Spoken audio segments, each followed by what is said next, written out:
I guess the first and easiest question, Chris, is just how excited is MLB to be putting this on? I mean, we're 4 days away now from a series in Mexico City. What's the atmosphere like and the vibe going into this? Yeah, we're super excited. We've actually been talking about this for a number of years now. Obviously, with the pandemic just being limited in terms of international travel, the new ballpark in Mexico City has been on our radar for a long time, and we've really been excited to get a game there. It's a beautiful facility, and so we're really excited to finally bring this to life this year. What are the logistics behind it? Because I guess on the surface, it's great. Hey, we got to go play a game down in Mexico City or a two-game series, but pulling it off is sure is not as easy as it sounds. I bet.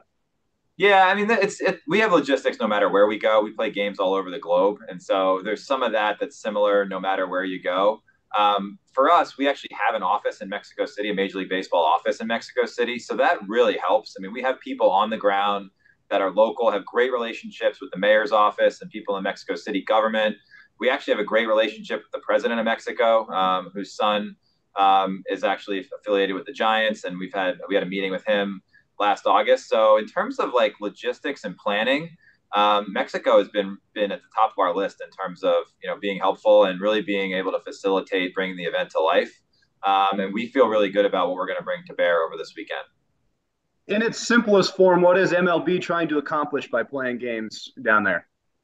It's really about creating a connection with the audience in Mexico.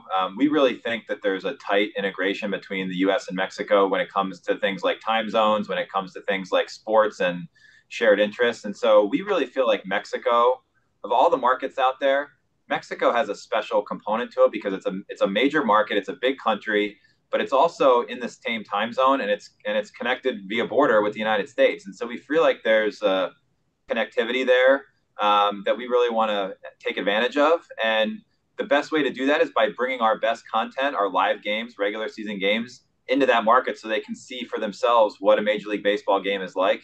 We feel like once people see that, that's going to just further perpetuate this connection to the sport and really create an opportunity for us to engage with fans in Mexico.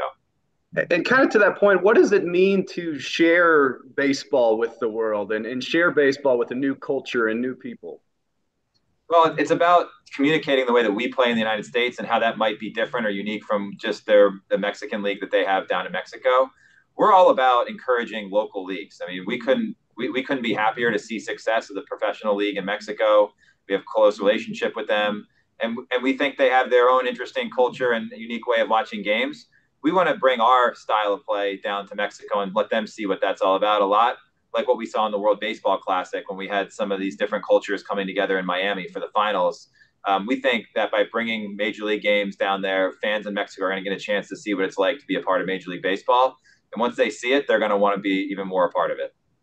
And how did ticket sales work for you guys? Because I reached out to the Padres and they said it was more handled on your guys' end.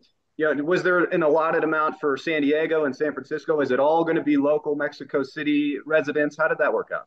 Yeah, so I'd have to get the exact number, but we allocated an allotment to both clubs, like season ticket holders first, and then solid fans from both teams. So there was an allotment that went there, and then literally everything else really got sold in the local market. I mean, I think 70+% of the tickets were bought by people in Mexico, and I expect you're going to see a heavy local Mexican crowd there. I mean, the interest that we got, I think we were sold out in 24 hours. I mean, it was like one of these where the interest level was super strong. People want to be a part of baseball. It's the first time we've been in Mexico City with a regular season game, and so I think you're going to see a lot of local fans that are really cheering hard for both teams. And with that being said, kind of on a personal level, what do you expect the atmosphere to be like for this two-game series? Well, I was down actually last summer and watched a Mexico City Diablos game and got to see it. It was actually a playoff game, and it's speaking to that culture between the two countries, like it's just a little bit of a different feel. There's more like there's music, there's singing, there's flags, there's chanting. It's just it's a little bit of a different vibe. It speaks to the culture of Latin America and Mexico. And it's a lot of things are the same. A lot of the traditions are the same. People are eating hot dogs, having a soda, having a beer.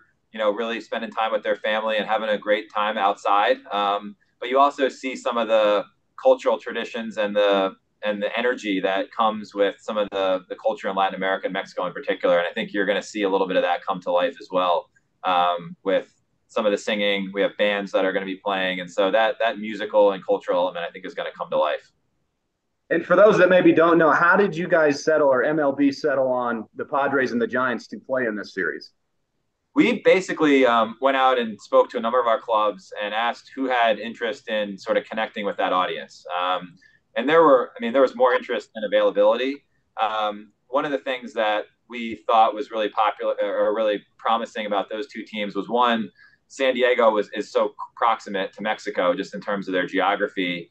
And then the Giants have really made a concerted effort to reach out to Spanish-speaking fans in the U.S.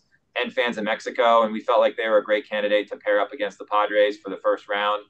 You're going to see other teams, in the future. We're looking at different formats for the future and coming back after just this one appearance this year. And I think you'll see that there's a lot of other teams that are interested as well. But we decided to go with those two, just really starting with San Diego, given the proximity to Mexico.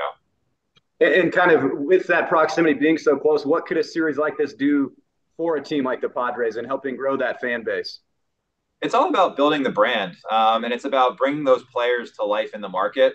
There's a great stat. I think three of the top most popular players in Mexico are on the Padres. So Tatis, Soto, and Machado. And so to bring three of the top most popular players down to the country, see those people live, try to get an autograph before the game. I feel like that will create this personal connection to the team and to those players that you don't get by just watching on TV. And so that's what we're trying to do, is bring that to life and give the fans an opportunity to have that personal experience. And then, if you're a person that went to the game, you may have that connection to the Padres for the rest of your life. I saw this team in person. They came to my town. I got to watch a game, and I'll be a Padres fan for life.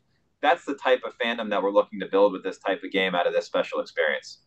Yeah, really well said. I think the last question, just because you hinted on it there, was what are the future plans, not only Mexico City, but maybe around the globe or with MLB getting out there in the country?